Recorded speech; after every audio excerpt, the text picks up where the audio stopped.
The Buddha, the great teacher, he who altered the historical roots of human consciousness.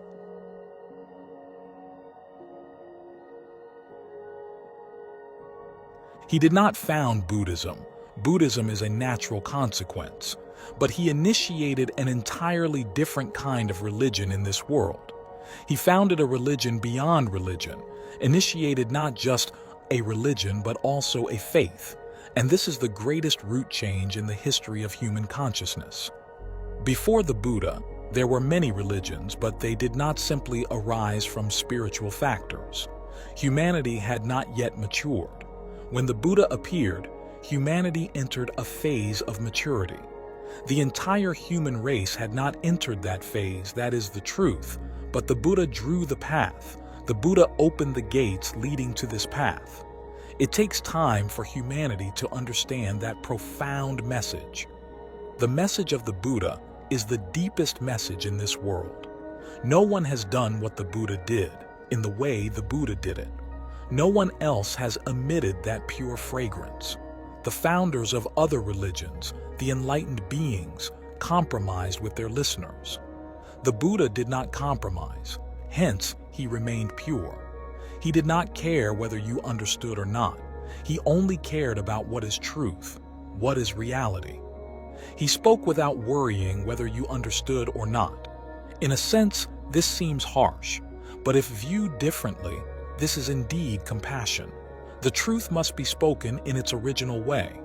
The moment you compromise, the moment you bring truth down to the normal human perception, truth loses its soul. It becomes fake. It becomes a dead object. You cannot bring truth down to human perception. Humans must be raised up to the level of truth. That is the great work of the Buddha.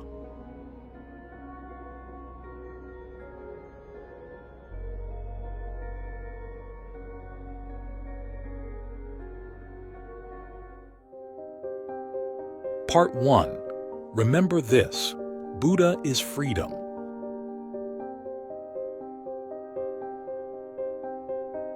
The Blessed One, Gautama Buddha, commonly known as the Buddha, the Awakened One, or the Enlightened One, embarked on the spiritual path in a manner of freedom, independent of any ideology. This is an extremely rare phenomenon. The conventional spiritual path, the one you often encounter, is restrictive. It depends on restraint. It does not transform individuals. It merely cripples them. It does not liberate. It enslaves. It is suffocating, ugly. Remember this: Buddha is freedom. If you see any Buddhist monk repressing, surely they do not understand Buddhism. They have imposed their own malady onto the teachings of the Blessed One. And the Buddha does not adhere to any ideology. He has no ideology because all ideologies belong to the mind. And if they belong to the mind, those ideologies cannot lead you beyond the mind. No ideology can serve as a bridge to transcend the mind. All ideologies must be discarded. Only then can the mind be discarded. The Buddha also does not believe in ideals because all ideals create tension and conflict within individuals. Ideals cause division and suffering. You are yourself, but ideals want you to become someone else, and you are torn between these two. Ideals create pain. Ideals lead to schizophrenia. Only consciousness free from ideologies is not divided. And if you are divided, how can you be happy? How can you be silent? How can you know anything about peace, tranquility? A person with ideals will constantly struggle with themselves. Every moment is a conflict. They live in conflict. They live in a state of confusion because they cannot determine who they are, whether they are living according to ideals or reality. They do not trust themselves. They become insecure. They lose confidence. And once confidence is lost, that person will have nothing to be proud of. At that point, they are ready to become a slave to anyone, to priests, to politicians. At that point, they are ready to fall into some trap. They need someone to tell them who they are. They need an identity. They have forgotten themselves and their essence. The Buddha taught a way of life that is free and non-idealistic. That's why he does not speak of a supreme being. He does not talk about the path to enlightenment. He does not talk about the future. He does not give you anything to cling to. He takes everything from you.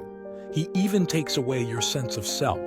He constantly takes everything away, and ultimately, he takes away the idea of self, ego, the I.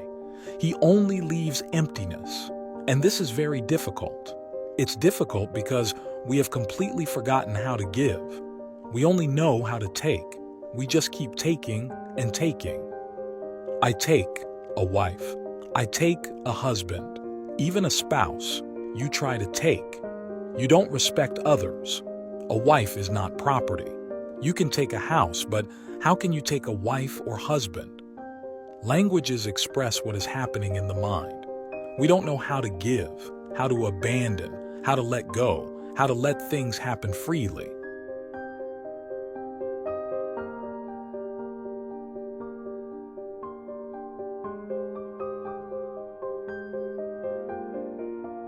Nirvana is always there.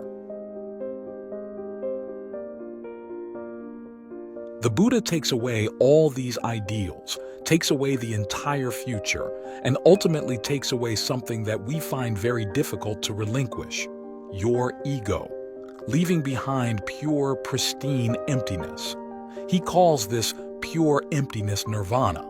Nirvana is not a goal, but rather the emptiness within you. When you abandon all that has been accumulated, when you no longer hoard, when you are no longer a miserly beggar, a clinging parasite, suddenly emptiness will arise. It is always there. Emptiness is always present. You have accumulated so much clutter that you cannot see the emptiness. Just like in a house, you keep accumulating belongings until you no longer see any empty space, and then there is no emptiness in the house. One day, even moving around in the house becomes difficult, living in it becomes difficult because there is no empty space. But the emptiness hasn't gone anywhere. Think about it. Meditate on it. Emptiness doesn't go anywhere. You have accumulated too much furniture, chairs, TVs, radios, pianos, and all these things are there, but emptiness doesn't go anywhere. Remove the furniture, the clutter, and emptiness will appear. It's always there. It's hidden beneath the clutter but not destroyed. It doesn't leave the room, even for a moment.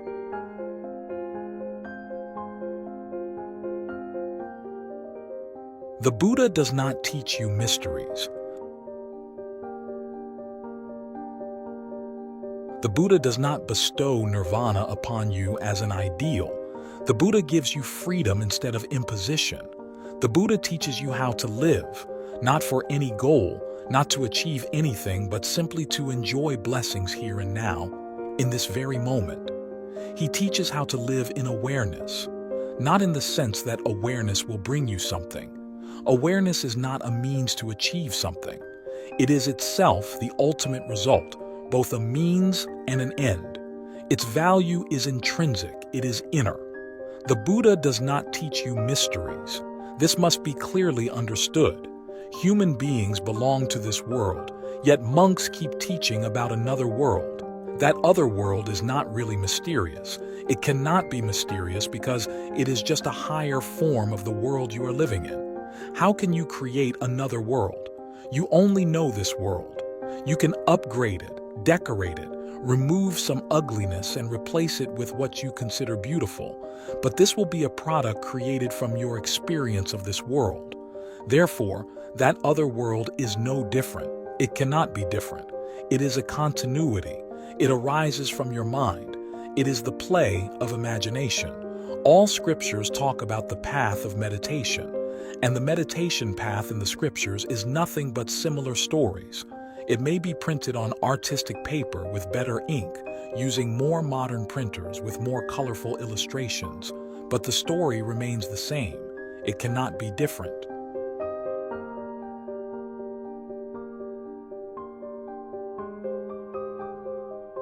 The Buddha does not speak of another world. He only teaches you how to be here, in this world, how to always be mindful, aware so that nothing can affect your inner emptiness, so that your inner emptiness remains unpolluted, uncontaminated, so that you can live here and still remain untouched, still pure, so that you can be in this world and this world is not within you. Mystical spirituality is stifling, destructive, full of suffering, in short, diseased. The spirituality of the Buddha brings it a different flavor. The flavor of non-idealism, the flavor of no future, the flavor of no other world. It's the flower that is here and now. It demands nothing, for it has everything. It simply asks you to become more awake so that you can see more, hear more, and exist more. Remember, you only exist to the extent of your awareness. If you want to exist more, be more aware. Consciousness creates existence. Unconsciousness has no existence. When you are drunk, you are not present. When you fall asleep, you are not present. Can you see it? When you are awake, you have a different quality. You become centered, grounded. When awake, you feel the solidity of existence. It is almost tangible. When not aware, it just slowly fades away.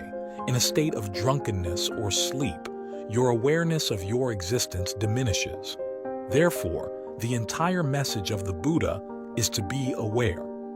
Not for any reason, simply to be aware, because consciousness creates existence.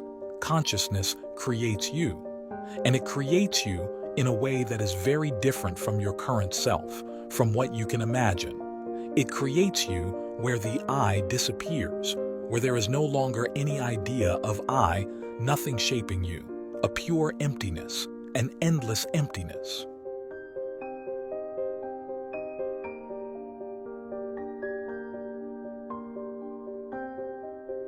The difference between Buddhism and traditional religions. Nirvana is a unique concept in the teachings of the Buddha, describing the highest state of consciousness, which is liberation from all desires. The Buddha used this term, although it was not previously associated with any spiritual meaning. According to the Buddha, our self is like a flame fueled by endless desires. However, as these desires gradually fade away, our self also subsides and merges into the universe, leaving no trace of separate existence. In the state of nirvana, all sense of individual identity dissolves, and we become indistinguishable from the vast universe. The Buddha chose the term nirvana instead of other affirmative words because he realized that all affirmative words can evoke a sense of self-importance, illuminating the ego that must ultimately be liberated. Nirvana does not cause spiritual pollution because it cannot be tainted. It is the non-existence of all desires.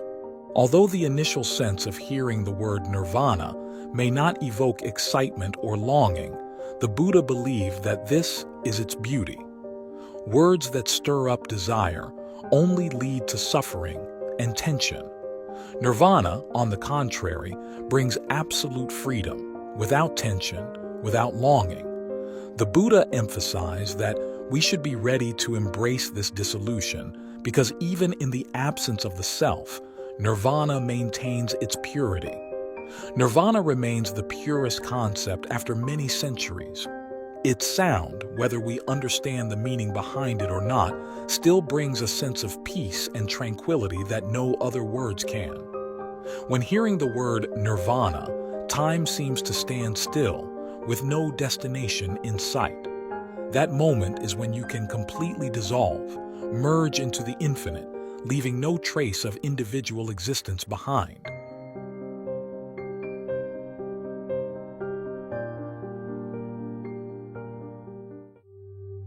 Part 2.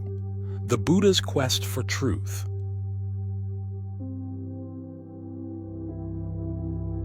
When the Buddha was born, astrologers warned the king, "The gods are anxious that Your Majesty should know this. The prince who has just been born will either become a Chakravartin, a universal ruler, or he will become an ascetic monk. These are the two extremes.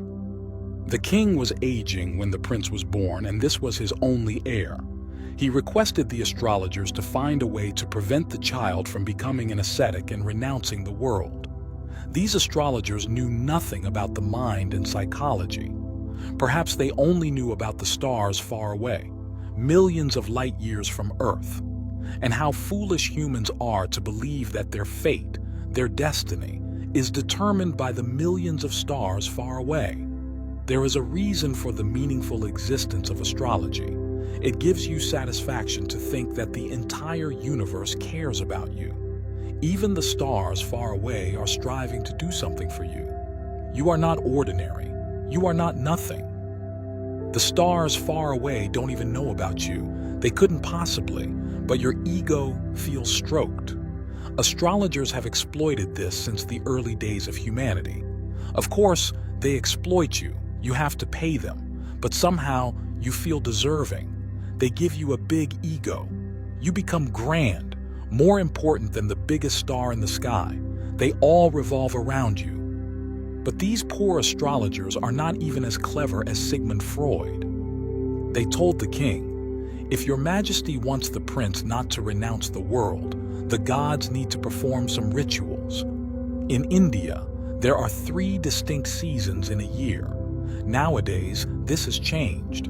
But before, every year on the same day, the rain would start, and also on a similar day, the rain would stop. In the winter, it arrives on the same day and ends 4 months later on a similar day. Throughout the centuries, the seasons unfolded this way. Nowadays, it has changed, but in the time of the Buddha, it was like this. The king father had 3 palaces built, each for a season. In the summer, the palace on the hilltop was always lush and beautiful. Every detail was meticulously arranged so that Prince Siddhartha never felt disappointed with this world. In the winter, a warm atmosphere enveloped the palace. The astrologers told the king, "From the outset, let the prince live among beautiful maidens, so that by the time he becomes a young man, the prince will have all the beautiful maidens of the country." They went even further into detail, saying that the prince should not see the elderly, for seeing the elderly would make the prince question, "Is this the fate of everyone?" Never let the prince see the dead. Absolutely do not let the prince know about the reality of life.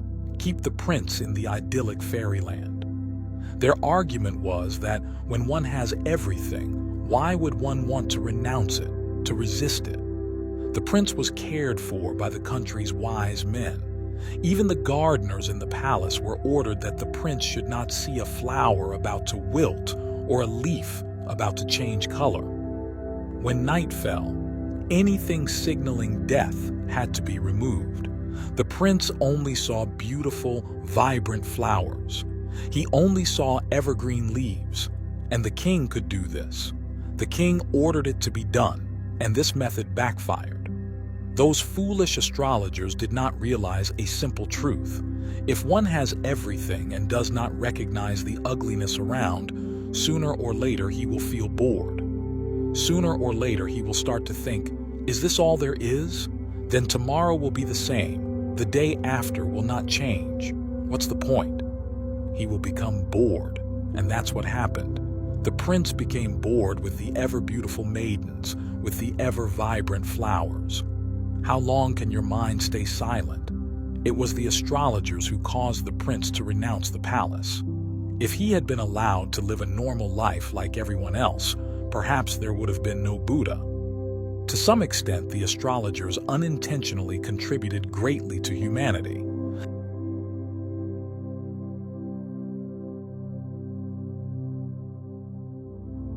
Unable to conceal the truth. Every year, the palace holds a festival, and Crown Prince Siddhartha, the heir to the throne, presides over and declares the opening of the festival. The festival lasts for several weeks with all sorts of sporting events and artistic performances.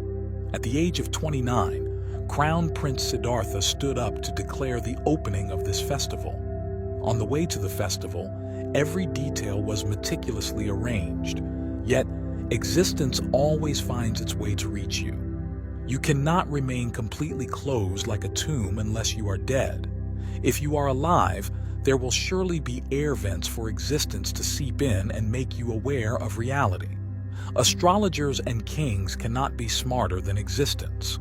Every detail was meticulously arranged along the route from the palace to the festival venue. No elderly, no dead bodies, no funeral processions, anything that could make the prince suspicious. But you cannot avoid reality for long. As the carriage was heading towards the festival, the prince saw an old man. He was deaf and did not hear the prohibition order for that day, that he must stay indoors and not go out. The old man was deaf, unable to hear, so out of his daily habit he left the house to go to the market to buy food. For the first time in 29 years, the prince saw an old, decrepit man, someone on the threshold of death. The prince asked the coachman, "What is happening? What has happened to that man? I have never seen anything like this." The coachman loved the prince like his own son. He couldn't lie. Although this will go against the king's order, the deity cannot lie to the prince. Everyone tried everything so that the prince wouldn't see the old man. Everyone has to grow old. The deity will also grow old. This is the law of life. The prince then asked, "Does that mean one day I will also grow old like that man?" The coachman replied, "I beg the deity to be truthful. I hope this will not happen to the prince, but it is the law of life, and nothing can change it. Just as the prince grew from a child to a young man, then from a young man to an old man, and then someone died right there. Now you cannot prevent death. You cannot command death in a way like, you are not allowed to happen on this road, you may happen elsewhere. Death is not within your control. Someone dies, people cry, and the dead body lies there." The prince asked, "What happened? Why is everyone crying?" Crown Prince Siddhartha had never seen anyone cry, never seen tears shed by anyone, never seen a dead body. He asked, "What happened to this person? He isn't even breathing anymore." The coachman said, "This is the next stage. First, the prince sees the old man. Before long, death will come, and it has come for him." The prince asked, "So will I also die someday?" The coachman, though fearful of the king because he was an upright man, answered that, "The truth is the truth, and no one can deny it. Your Majesty will die, I will die, the prince will also die. Death begins on the day people are born. After being born, there is no escape from death." And at that moment they passed by a wanderer, a sannyasin. The astrologers had warned the king, "The prince must not associate with wanderers, for they are against everything. They teach that this world is an illusion, that all desires lead nowhere, that humans are only wasting their lives, and every passing moment brings death closer. We must avoid the wanderers." And for 29 years, Crown Prince Siddhartha had no idea that someone was striving to seek beyond life and death. The wanderer in the red-orange robe looked strange to the prince, who had never seen a wanderer in 29 years, must have been curious. He asked, "And what about this man? I have seen many people, but never anyone dressed like this, holding a bowl. Who is he?" The coachman replied, "This is someone who understands that beauty turns into ugliness, that youth turns into old age, that life turns into death, and he is trying to find out if there is anything eternal. Is there anything untouched by youth, old age, death, or disease? He is a wanderer. He has renounced the mundane world. He is seeking the truth." As they approached the festival venue, the prince ordered the coachman, "Turn back. I will not attend the festival of youth anymore. If youth ultimately turns into old age, sickness, death, and if this will happen to me, then I have wasted 29 years in vain. I have lived in dreams. I am no longer young, and I no longer want to be a prince. Tonight, I will renounce this world and seek the truth." What the astrologers told the king seemed like basic knowledge, but basic knowledge is shallow. They could not imagine one simple thing. No one can keep a person unaware of reality for a lifetime. It's best to let them know from the beginning, or it will be a great shock in their life. And it happened. That very night, Crown Prince Siddhartha left the palace, renouncing everything.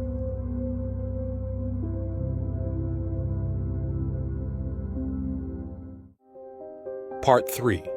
The Journey Towards Enlightenment. The prince diligently sought truth for 6 long years, and no one accomplished it as fully as he did. He sought out every master to learn from. There was not a single teacher that the prince did not seek out.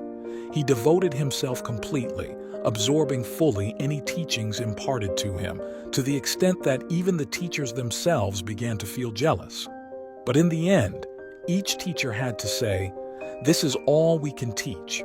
And if nothing happens, we cannot blame you because everything you have done is perfect. We cannot help any further. You will have to seek guidance from someone else."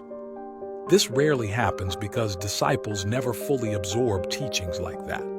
Usually, a teacher would say, "Because you did not do well, nothing happened." But Crown Prince Siddhartha did so well, so perfectly that no teacher could say, "You did not do well."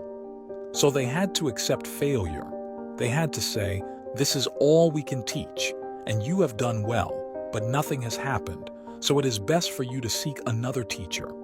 You do not belong to us." The prince wandered and learned from various masters for 6 years, even practicing the most absurd disciplines. He was taught to fast, so he fasted for months on end. He fasted for 6 months, only consuming a tiny amount of food twice a month. He became emaciated, like a skeleton. All the flesh vanished from his body and he appeared like a corpse. He became so weak that he could not move.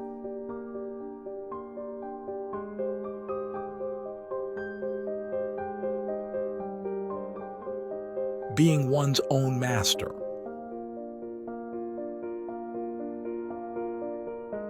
Finally, one day, while bathing in the Niranjana River near the Bodhi monastery, the prince became so weak that he could not swim across the river. He fell down and believed that he was about to drown. It was the final moment, death knocking on the door. He was too feeble to cross. Suddenly, he grasped a branch and leaned on it, and for the first time he realized, if I am too weak to cross this small river in the summer when the water is almost dry like a tiny stream, then how can I cross the vast ocean of the world?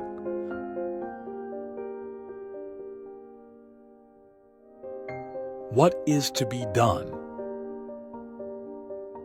How can one transcend this world? It seems impossible. I am doing something foolish, he thought. What is to be done? He crossed the river that evening and sat down under a tree, which later became known as the Bodhi tree. And that night, when the moon rose, it was a full moon night. He realized that all efforts were futile. He realized that he had not achieved anything, that the thought of achievement itself was meaningless. He had done everything.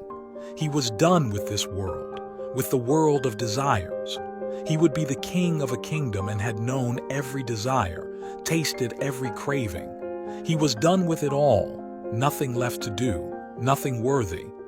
And for 6 years, he had practiced every method of austerity, every method of meditation, yoga, everything and nothing happened. Therefore, he said, now there is nothing left but death. There is nothing to attain anymore, and all thoughts of achievement are meaningless. Human desires are just ephemeral.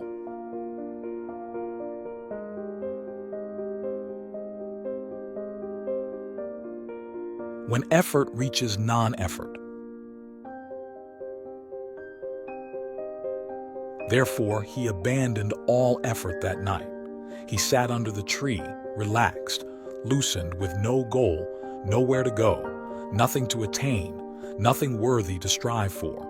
When you are in that state, the mind relaxes, no future, no desires, no goals, nowhere to go, So what to do? He simply sat there, like a tree trunk. He slept the whole night through, and in the morning he said that for the first time in his life, he truly slept, because if there was effort, that effort would continue even in sleep. Those who earn money and pursue wealth will continue to find themselves counting money in their dreams. Those who pursue political power will continue to engage in elections even in their dreams. You all know that when participating in a university exam, even in your sleep, you dream of taking the exam. The image of you sitting answering questions in the exam room repeats over and over. So whatever effort it is, it will continue even in sleep, and there is always effort for something. That night, there was no effort. The Buddha said, "I slept for the first time in millions of lifetimes. That was the first night I slept." That sleep became samadhi, meditative absorption. And when he woke up in the morning, the Buddha saw the last star disappear. He truly saw, for the first time, his eyes. The Buddha is like a mirror containing nothing, only emptiness, reflecting nothing. The last star disappears, and the Buddha says, "With that disappearing star, I also disappear. The star disappears, and I also disappear, because the self only exists through effort. If you make an effort, the self will be nurtured. You are doing something. You are seeking somewhere. You are trying to achieve something. So when there is no effort, how can you exist? The last star disappears, and I also disappear," the Buddha says. "I look, the sky is empty. Then I look inside. There is nothing, anatta, no self, no one at all." It is said that the Buddha laughed at all these absurdities. No one can reach anywhere. No one can achieve a goal. No one can attain freedom. No one, no self. Emptiness is not outside. Emptiness is inside. And in that moment of complete non-effort, I have achieved, I have realized. But don't go sit under the tree and wait for the last star to disappear. Don't wait with the thought that when the last star disappears, you will also disappear. Those 6 long years are the precondition for that disappearance. So, the point here is, no one achieves anything when not striving, and no one achieves anything when striving. When effort reaches a state like non-effort, awakening occurs.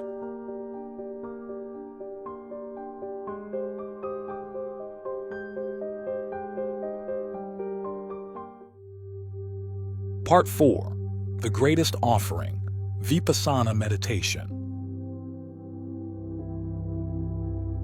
The Buddha introduced a completely new concept of meditation to the world. Before the Buddha, meditation was something you had to do once or twice a day, an hour in the morning, an hour in the evening, and that was all. The Buddha brought a whole new understanding of the entire meditation process. He said that the kind of meditation you do for an hour in the morning, an hour in the evening, or maybe 4 or 5 times a day is not of much value. Meditation cannot be something you separate from life for an hour or 15 minutes. Meditation must be in harmony with life. It must be as natural as breathing. You cannot just breathe for an hour in the morning, an hour in the evening, because if you do, the evening will never come. It must be like breathing. Even when you sleep, you still breathe. You may be unconscious, but you continue to breathe. The Buddha said that meditation must be a continuous phenomenon. Only then can it transform you. And he introduced a new meditation technique. His greatest offering to the world was Vipassana. Vipassana is a Pali word, the language the Buddha commonly used to speak, because as a prince, he was taught Sanskrit, the language of literature. But when speaking, he never used this kind of language because it was the language of ascetics, intellectuals, not of the common people. Sanskrit has never been a language used for everyday life. It carries a unique quality compared to all other languages in the world. It is only used by intellectuals, scholars, and because of its incomprehensibility, the crowd finds it mystical. If translated, it is nothing special, even meaningless, but its sound is full of musicality. It possesses the most perfect structure among all languages in the world. But he decided to speak the language of the masses. It was a revolutionary step because the language of the crowd is not correct in terms of grammar. By being used, by ordinary people changing the sound, intonation, words became easier to use and less complicated. Pali is a simple language, and it is the language of innocent people, uneducated. Vipassana is their language. The literal meaning of this word is to see, and the metaphorical meaning is to perceive, to witness. The Buddha, Siddhartha Gautama, chose a type of meditation called insight meditation. All other types of meditation are witnessing in various ways. Witnessing is an essential part of all types of meditation, unavoidable. The Buddha eliminated everything else and retained only the essential part, witnessing.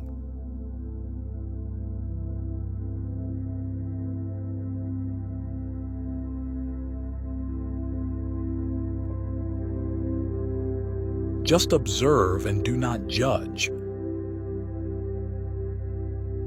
There are 3 steps of witnessing. He started with the body because that's the easiest way.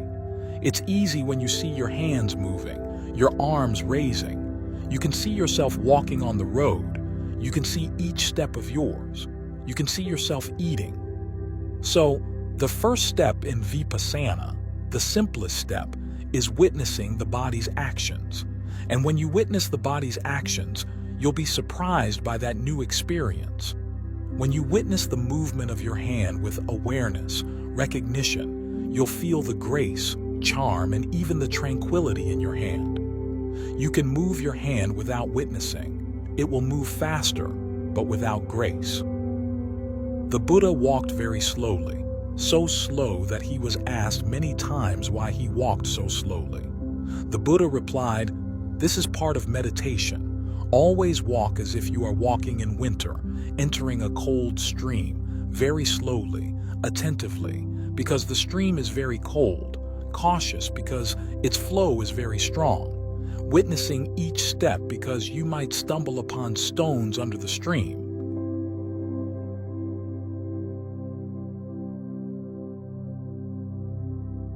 Observe the mind. The method remains the same, only the object changes with each step. The second step is seeing the mind. Now is the time you step into a more subtle world, seeing your thoughts. If you have seen the actions of your body, you will not encounter any difficulty. Thoughts are subtle waves, but they also exist just like the body. They are not invisible. Just as the air is not invisible, the air exists like stones. So do your thoughts. They exist and are not invisible.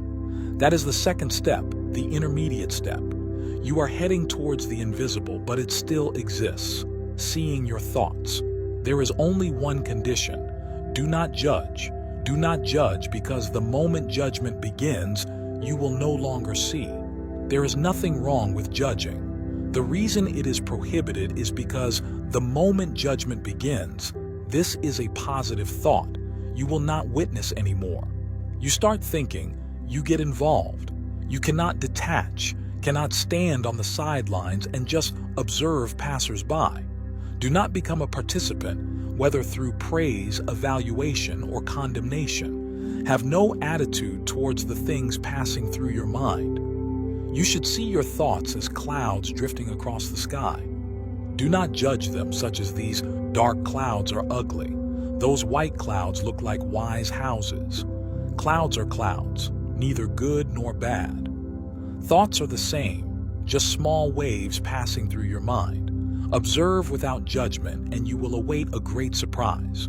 When your seeing becomes stable, thoughts will diminish. If your witnessing is stable at 50%, then 50% of your thoughts will disappear. If your witnessing is stable at 60%, then only 40% of your thoughts remain. When you witness at 99%, only 1% of thoughts appear. but only for a moment then disappear, like a crowd passing by and then disappearing. Rush hour traffic is no more. When you reach 100%, that is, completely non-judgmental witnessing, it means you have become a mirror, because a mirror never judges. An ugly woman looks into the mirror does not judge. A beautiful woman looks into the mirror, it remains the same. When no one looks into the mirror, it still shines brightly as when it reflects someone. Whether reflecting or not, the mirror remains unchanged. Witnessing will become a mirror. This is the greatest achievement in meditation. You have come halfway, and this is the most difficult part. Now you know the secret, and this secret must be applied to various objects.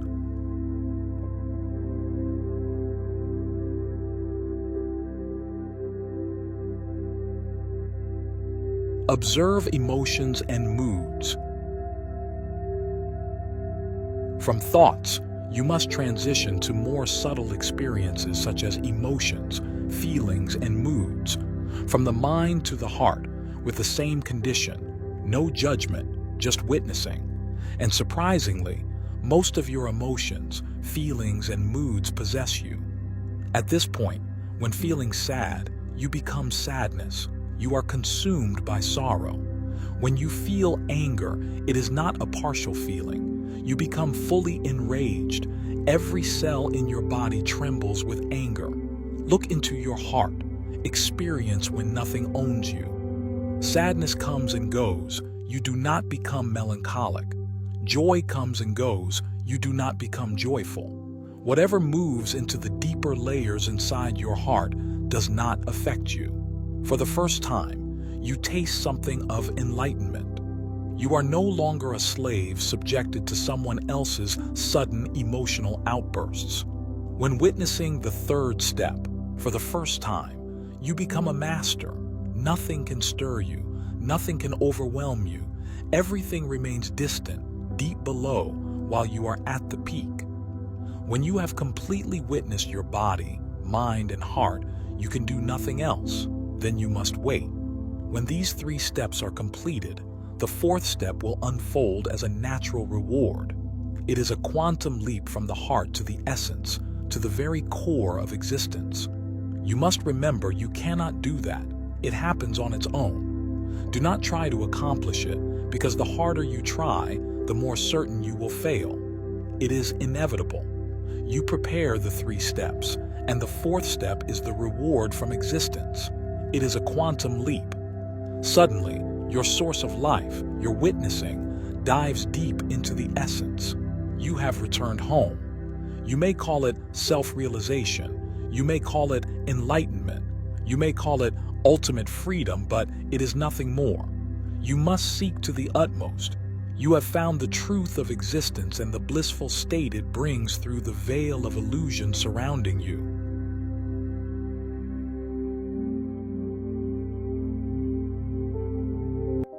Part 5. The Middle Way, Majjhima Nikaya.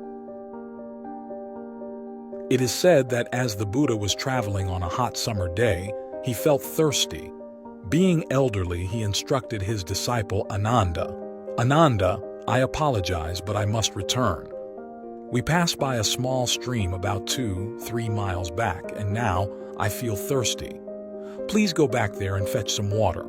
Ananda replied, "Master, there is no need to apologize. My joy lies in serving you. I have a duty to obey. You sit and rest under the tree while I fetch the water." Ananda turned back. He knew the exact location of the stream because they had just passed it. And as they passed, the stream was still clear with cool water flowing. But when Ananda returned to fetch the water, 2 carts had passed by, and the stream had become murky, with mud stirred up from the bottom rising to the surface. Decayed leaves floated on top. Thinking he couldn't bring that water for the Buddha to drink, Ananda returned. "I cannot fetch that water for you, but do not worry. 4 more miles ahead, I know there is a large river, and I will fetch water from there for you. Although it is already dark and you are thirsty again, I have no other choice." The Buddha replied, "No, I want to drink water from that stream. You need not waste time. You should have brought water from there. But the water there is dirty and murky, with rotten leaves floating on the surface. How can I bring that water for you?" The Buddha replied, "Go and fetch it for me." When the master insisted, Ananda returned, but to his surprise, by then, the leaves had drifted away. The water kept flowing, carrying everything along, and the mud had settled down, leaving the water slightly murky. At this moment, Ananda understood the message of the master. He sat down beside the stream. That's what the Buddha meant. Go back. And he saw everything had changed. If Ananda just waited, the water surface would soon become clear again. He waited, and before long the water was clear. He fetched the water and returned. The Buddha asked, "Ananda, do you understand now?" Ananda burst into tears. He replied, "Yes, I understand. In fact, I did not tell you this story. As soon as I returned to the stream, I saw 2 carts passing right in front of me, causing the entire stream to become muddy. I jumped into the stream to keep the water clean, but the more I tried, the murkier the water became. The more I stepped in, the more mud surfaced and leaves appeared. Thinking I couldn't do anything, I returned. I did not tell you this. I am sorry. I am so foolish. That was not the way to help the water return to its original state. In fact, I just needed to sit and wait. Just wait. Everything happens in its own way. The leaves float along with the stream and the mud settles down. Just sitting there, looking at the stream, I understood your message, that this stream is the stream of the mind, with all its harmful thoughts, the past, death, and mud, and I keep trying to clean the water.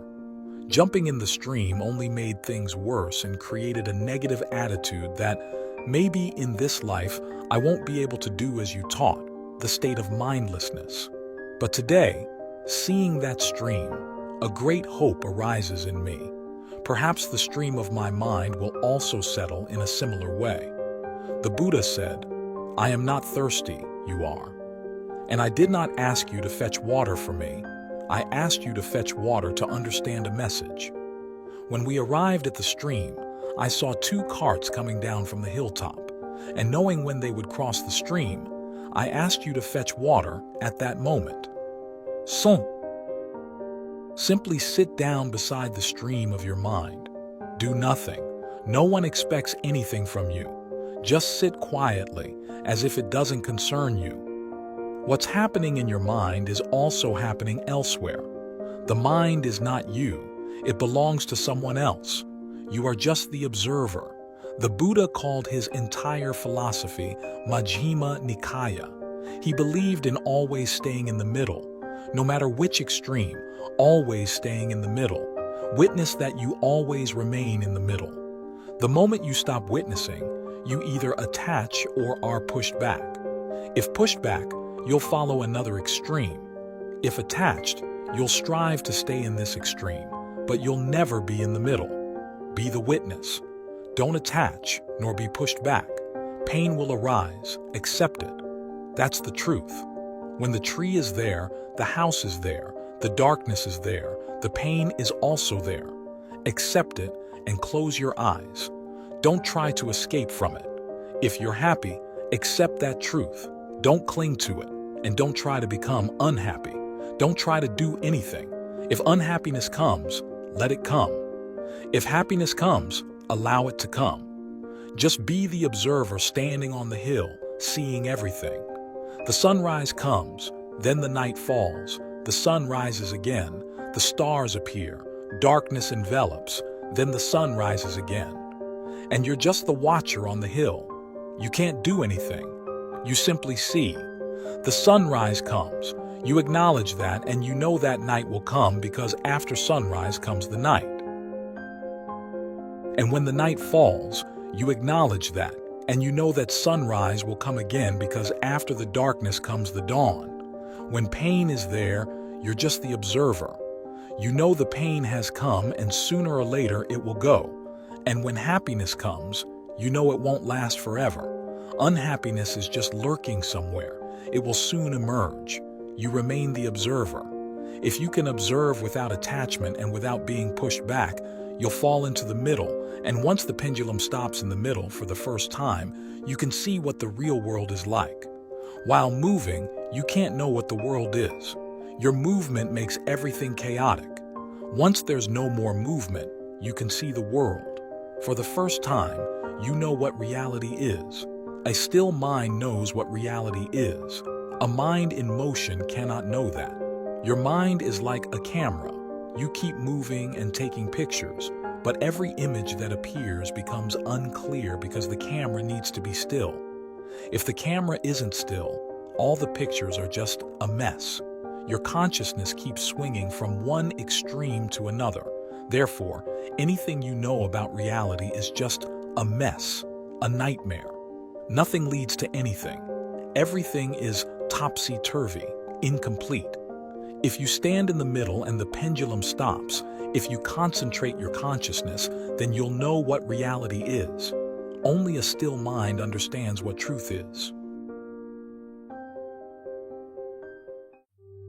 Part 6. Emptiness, Sunyata, in Buddhist philosophy. The entire religion of the Buddha can be described by a single word, and that is freedom. That's the core message of the Buddha, the essence of his fragrance. No one else raises freedom to such heights. That's the supreme value in the Buddha's vision, nothing higher than that. Perhaps it's necessary to understand why the Buddha emphasizes freedom so much. It's not God. It's not the path of meditation. It's not even love. It's only freedom. That's because all things of value can only happen in an environment of freedom. Love also flourishes on the soil of freedom. Without freedom, love cannot thrive. Without freedom, what you call love is nothing but physical desire. Without freedom, there's no God. Without freedom, the God you think of is just a product of your imagination, your fears, your greed. Without freedom, there's no meditation. Freedom is meditation itself. And if you think there's meditation without freedom, then that meditation is worthless. It's not real. It's just your illusion, your dream. All the great values in life develop in an environment of freedom, so freedom is the most fundamental and highest value. If you want to understand the Buddha, you must experience a little of the freedom he's talking about. Freedom doesn't come from the outside. It's not social, political, or economic. It's spiritual freedom. When the Buddha speaks of freedom, he means a state of consciousness unimpeded by cravings, unrestrained by greed, by wanting more. When the Buddha speaks of freedom, he means a consciousness without mind, a state of no mind. It's completely empty because anything contained within would hinder freedom, hence it must be absolutely empty. The term emptiness, sunyata, has been widely misunderstood. Whenever we hear the term emptiness, we often think of something negative. In the language of the Buddha, emptiness is not negative. On the contrary, it's very positive, more positive than what's called fulfillment, because emptiness is filled with freedom, while other things have been removed. It's vast, expansive. All boundaries have been removed. It's unlimited, and only in the unlimited can freedom appear. The emptiness of the Buddha is not ordinary emptiness. It's not absence, but the presence of the invisible. For example, when you clean your room, when you remove clutter, pictures, and other objects from the room becomes empty because there's no more clutter, pictures, or objects. But on the other hand, the invisible begins to appear. That invisibility is vastness. The room becomes larger. When you remove clutter, the room becomes even larger. When everything has been removed, even the walls, the room becomes as vast as the sky. That's the whole process of meditation. Removing everything, removing yourself to the point of nothingness, not even you remaining. Within that absolute stillness is freedom. In that absolute stillness will appear the 1,000-petaled lotus of freedom and the fragrance of peace, of hidden love, of blessings.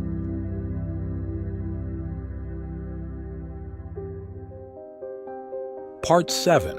The Greatness of the Buddha, Compassionate Consciousness. The emphasis on compassionate consciousness by the Buddha Shakyamuni in addition to meditation is a profoundly new phenomenon for previous mystics. The Buddha created a historical milestone. Before him, only meditation was enough. No one emphasized compassionate consciousness alongside meditation. The reason is that meditation brings enlightenment, blossoming, absolute existence. So what more do you need? Considering every human heart, meditation is sufficient. The greatness of the Buddha Shakyamuni encompasses, even speaking of compassionate consciousness, even before you begin meditation. You should love more, be more compassionate, empathize more. There is a scientific explanation for this.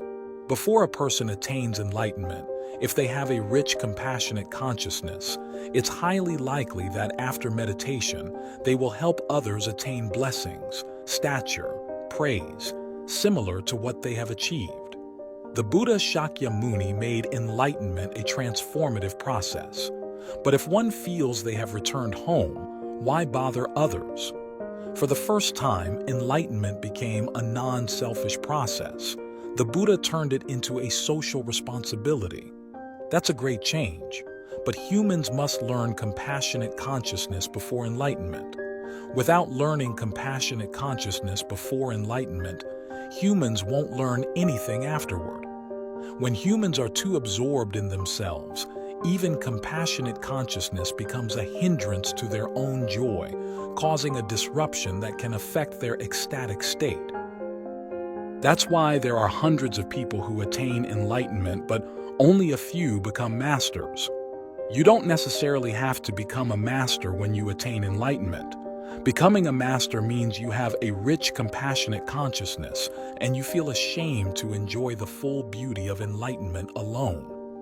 You want to help blind people find their way in the dark. Helping them becomes your joy, not a bother. In fact, you become even more excited when you see many others around you also emanating fragrance. You are no longer the only blooming tree in the forest.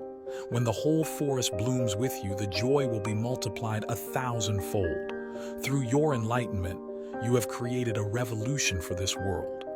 The Buddha Shakyamuni not only attained enlightenment, but also initiated a revolution. His concern for the world, for humanity, was vast as the sky and sea. He taught his disciples that when meditating and feeling the stillness, a profound joy would begin to spread within you. Don't hold on to it for yourself. Give it to the whole world.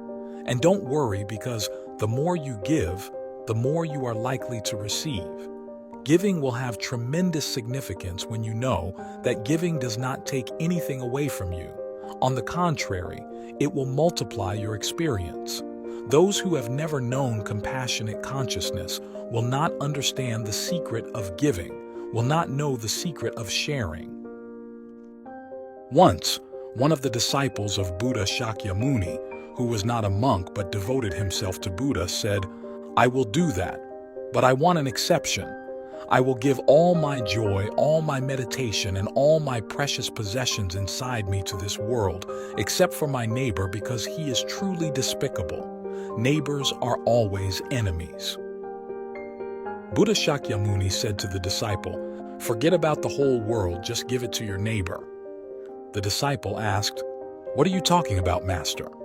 The Buddha replied, "Only when you can give it to your neighbor can you escape the attitude of hostility towards a fellow human being." The basic meaning of compassion is to accept the weaknesses of others, not to expect others to behave like saints. That's cruel because others won't be able to act like saints, so they won't meet your expectations, and they will lose their self-respect. You make them numb. You have destroyed their dignity. One of the most basic things about compassion is to make people feel valuable, to make people realize that what happened to you could happen to them, that they are not the only hopeless case.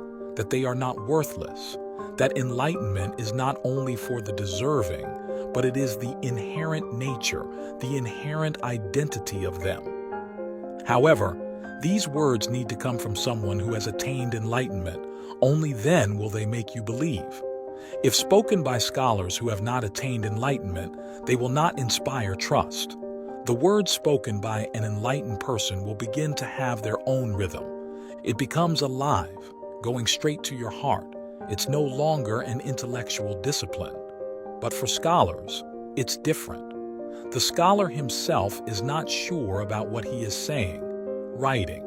He is uncertain just like you. Buddha Shakyamuni is a turning point in the revolution of consciousness. His contribution is great, infinite, and in his contribution, the idea of compassion plays the most crucial role. But remember that having compassion does not mean you stand above others. Otherwise, you will miss its entire meaning.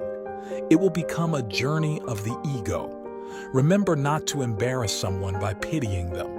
Otherwise, behind every word full of pity from you is the humiliation of others. Compassion must be understood because it is mature love. Anyone. Compassion is not a relationship. It's simply your essence. You like to express love for trees, for birds, for humans unconditionally, without expecting anything in return. Let me tell you an interesting story.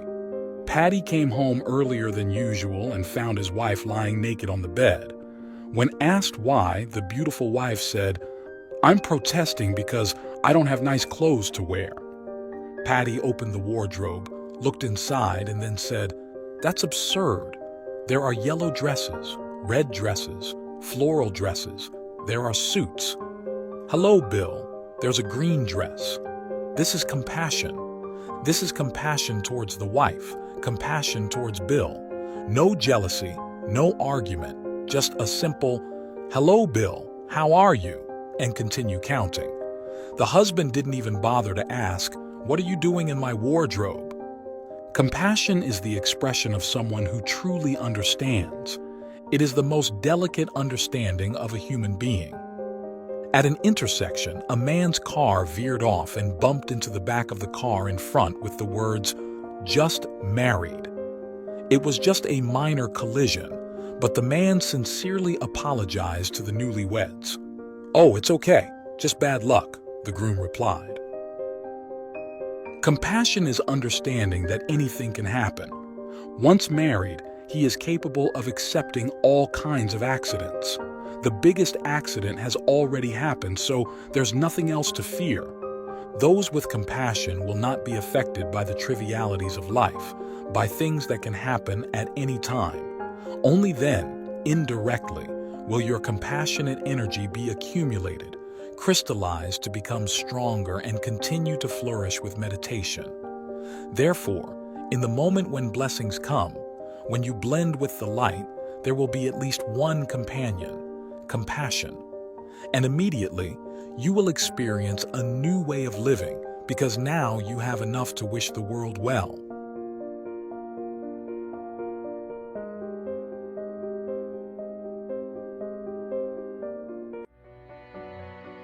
Be the light that illuminates yourself. The final words of Buddha.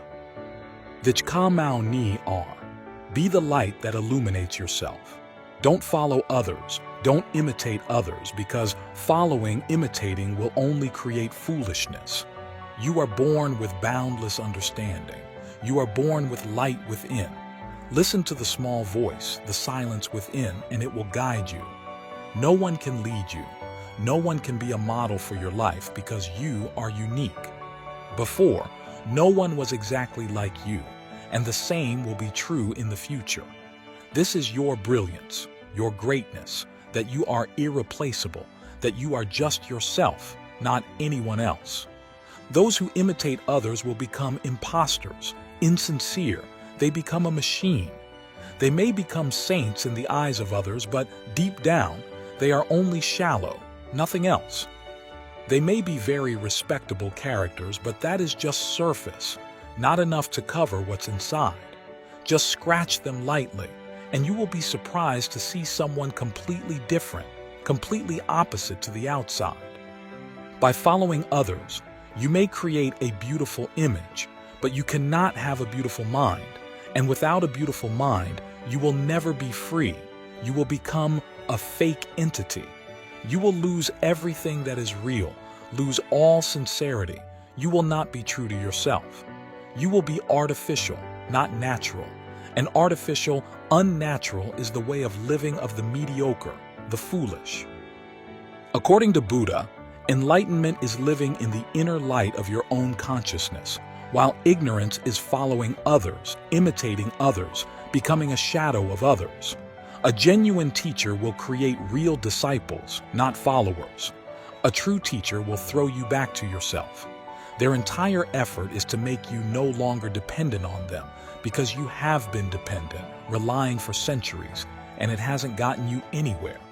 You will continue to stumble in the darkness of your soul. Only the inner light can become the sunrise. A false teacher will persuade you to follow him, imitate him, to become a copy of him. A true teacher will not allow you to be a copy. They want you to be original. They love you. How can they make you a copy? They have compassion for you, wanting you to be completely free, free from all external dependencies. But ordinary people don't want freedom. They want dependency. They want someone to lead them. Why is that? Because then they can unload all responsibility onto others. And the more responsibility they unload onto others, the less chance they have of becoming wise. It is the responsibility, the challenge of responsibility, that makes people wise. You have to accept life with all its challenges. You have to enter life without defense. You have to find your own path. Life is an opportunity, a challenge to find yourself. But fools don't want to choose the difficult path. Fools will choose the shortcut. They will tell themselves, "That's the achievement of Buddha. Why should I try? I just need to observe his behavior and follow. That's the achievement of Jesus. Why should I seek further? I just need to become the shadow of Jesus. I just need to follow him wherever he goes." But if you keep imitating others, how can you become wise? Your intelligence will not have a chance to flourish. It needs a challenging life to emerge, a life that knows how to accept risks, knows how to enter the realm of uncertainty. And only intelligence can redeem you, nothing else but your intelligence. Your own awakening can become nirvana. Be the light that illuminates yourself, and you will become enlightened. Letting others lead you, guide you, you will remain foolish forever, and you will miss out on all the treasures of life, the things that are rightfully yours. Life is an incredibly wonderful pilgrimage, but only wonderful for those who are willing to seek it.